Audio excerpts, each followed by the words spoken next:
What's up, guys? Tony here with High Tech Check. Today we're going to be doing the full review of the Galaxy Note 7.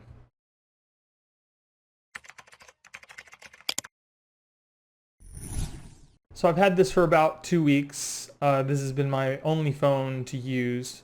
So I'm going to be giving you some overview of the phone, how it's been responding, some of the things I like about it, some of the things I don't, and I'm going to go over some of the features of the phone as well. Now, when I first got the phone, I was a little upset because the reception was very spotty, and I wasn't the only one having these signal issues.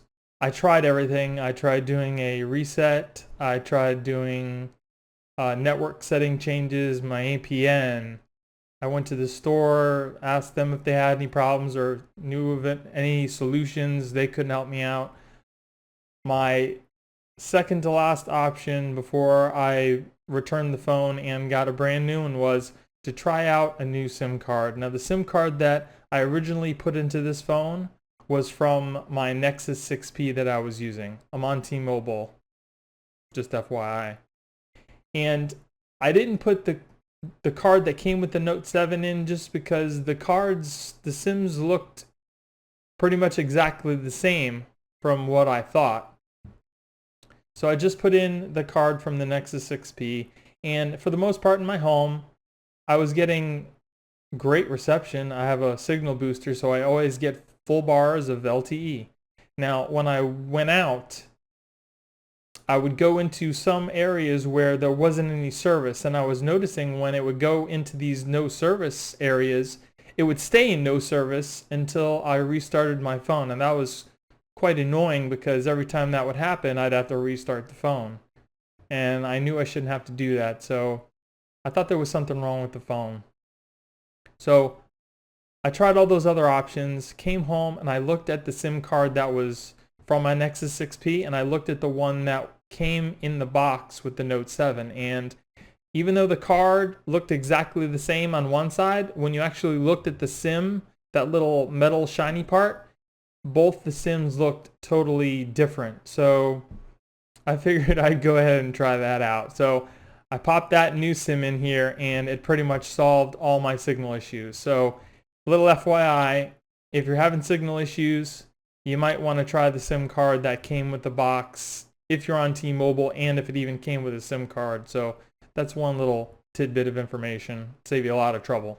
Now, after I fixed the signal issue, the phone's been working great. I haven't had any drop calls, no problems with anybody hearing me on their end or me hearing them on my end. So first thing I'm going to talk about is the style and design of the phone. It's gorgeous. I love the premium feel of this phone. It's got that metal band around it. It feels so smooth in the hand.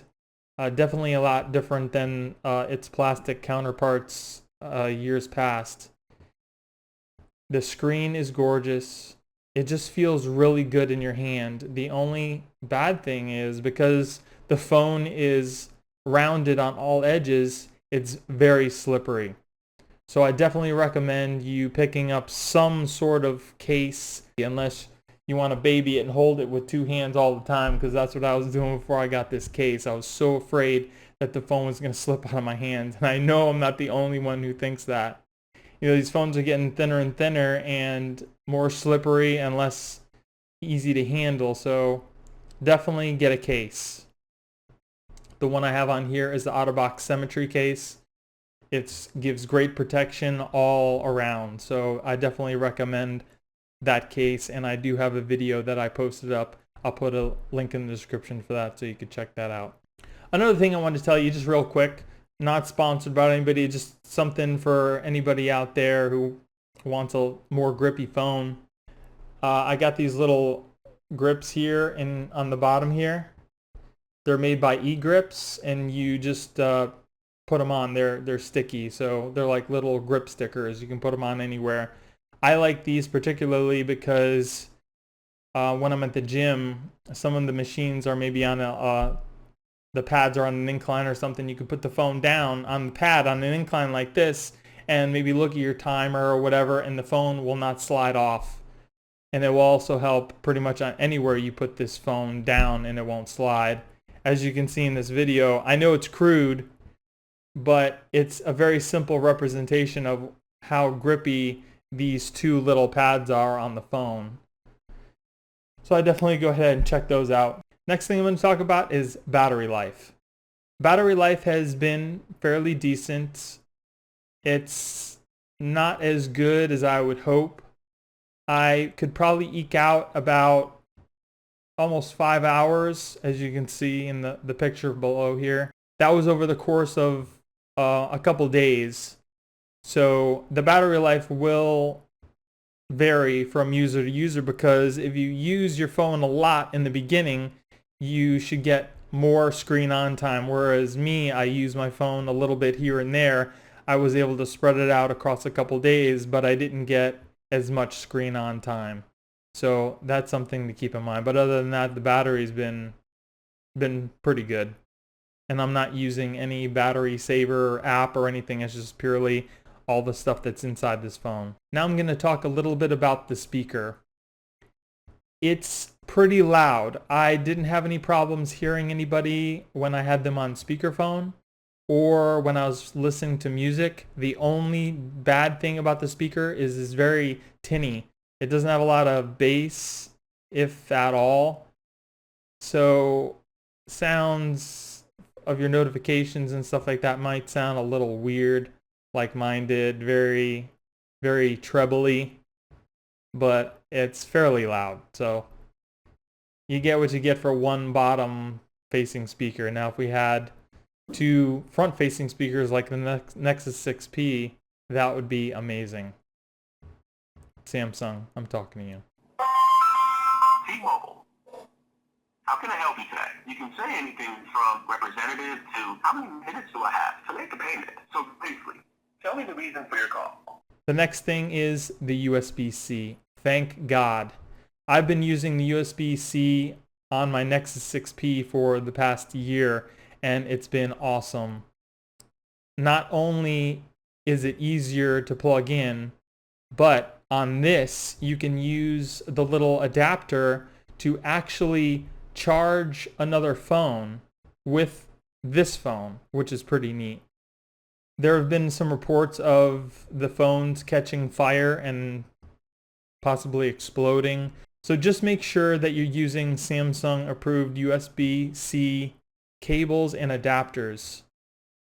I'm using one that's not made by Samsung, but I made sure it was high quality and there wasn't any problems with it. And I will put a link in the description below for that if you'd like to check that out too.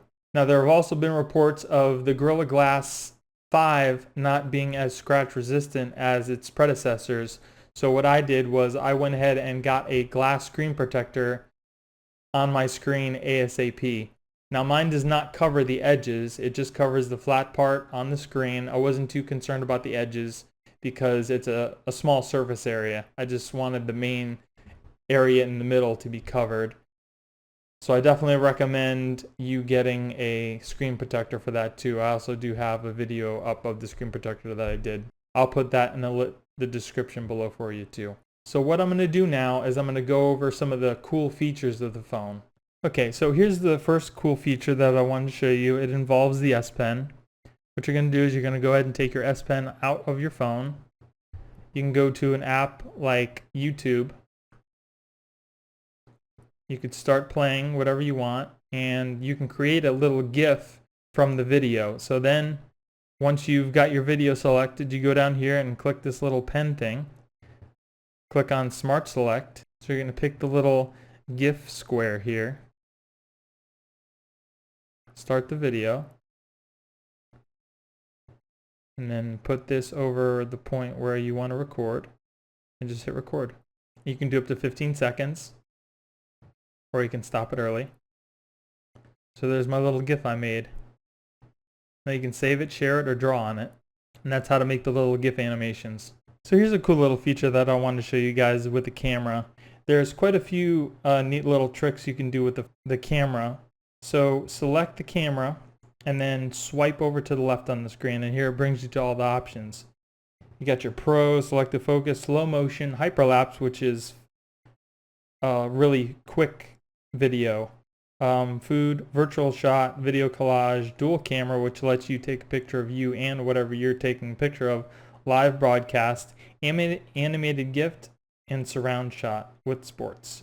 The cool one I want to show you was virtual shot. So basically you pick that and then pick something that is standing still, and you're going to take your phone and just rotate around the object, and it'll go ahead and capture that whole thing. Now this is what it looks like. Now once you do that, you can just rotate the phone and it'll go around your object, which is pretty cool. Another cool thing that I found out that I wanted to tell you guys about was the ability of the phone to record video games that you're playing, which is cool if you're a YouTuber and you want to stream some sort of game that you're playing on your phone. So what you do is you go into settings, you go into advanced features, games, and then here you have your game launcher and your game tools. So the game tools is the one that is going to give you the record feature. The game launcher takes all your games, puts them in like a little grid, and has them like all in one area. So you can use the microphone while you're recording, or record the game audio, which I would probably do because I have another mic. Video quality, 1080p always. Bitrate, I go to the highest and go to 6. So that's what you use if you want to record games on your phone for use on like YouTube or something. Now another cool feature that Samsung incorporated into this Note 7 is the iris scanner, which is definitely no joke. I've had a few times where I've used it to unlock my phone where the little iris picture on the screen to show you where your eyes line up won't even come up. It's that fast. So as you can see, it's definitely another step for you to do, whereas you got to wake up the phone, swipe it, and then it unlocks with your eyes versus just hitting the button or using your fingerprint or just hitting and swiping. But it's definitely really cool, and you can use it for more than just unlocking your phone. Now again, once it comes to battery life, the Note 7 gives you a few different options of how to save on battery. There's off, which uses full use of the phone, brightness, resolution, and everything like that. The next feature is mid-range, and it gives you the option to customize certain things like resolution of the screen, the brightness of the screen, and limiting device performance while still maintaining full use of the phone. The estimated battery life that you see is how long the phone will last when it is just in standby off, not being used. So it's definitely going to differ when you're using the phone. As I said before, I could get about 5 hours on the phone if I really wanted to of screen on time. Now this next mode, the max mode, basically allows you to get maximum battery life, again on standby, just in case you're not near a charger and you need your phone to last. So what it does is gives you minimal use of the phone. There's no wallpapers, there's no swiping. It's basically just one screen. You can put, I think, up to 8 icons, 8 of your favorite icons that you use the most. And that's pretty much it. It gives you just basic functionality: internet, phone calls, text messages, camera, email, maps, messaging. So if you want to get the most battery life onto your phone, you could put it on max just to get you by until you can plug in your phone. Maybe if you're like on 10-20% and you need it to last a lot longer, put it on that. But other than that, if you just want to save a decent amount of time, you could put it on medium. That's pretty much what I do, is I put it on medium and then I lower the resolution to about 1080p. I don't prevent background network, and I don't limit the CPU. And that's what gave me about 5 hours of screen on time. Now when you change the resolution from 1080p to 720p, it doesn't look all that different. The main thing that I can see is that the icons become a little bigger. So when you go from Quad HD to even 1080p, you'll definitely see the icons getting bigger. It's definitely noticeable. It's also a little crisper in the Quad HD. You'll definitely notice a difference there, but it's not like a huge difference. You can definitely live with 1080p versus the Quad HD if you want to eke out a little bit more in battery life. But it's really not that significant. It's maybe 45 minutes from 1080p to Quad HD, so you decide on what you want, quality or battery life. Another thing that I love about these Samsung phones is Samsung Pay. So quick. All you do is turn the phone on, swipe up to pick a card that you want to use, unlock with your fingerprint, and touch it to the scanner, and bam, you've paid for your purchase. It's that easy. And because it has a magnetic swipe emulator inside the phone, it acts as if you were actually taking a card and swiping, so you can use this pretty much anywhere that you can swipe your card. Now the camera on this phone is amazing. If you guys seen the camera on the S7, it's the exact same camera that's in this phone, and it takes amazing colorful pictures. So that's it for my Note 7 review. I hope you guys enjoyed the video. If you did, give me a thumbs up. Comment in the comment section below if there's anything I can help answer for you. I'll be more than happy to. Subscribe for more videos. I hope you guys have a great day, and I'll see you in the next one. Peace.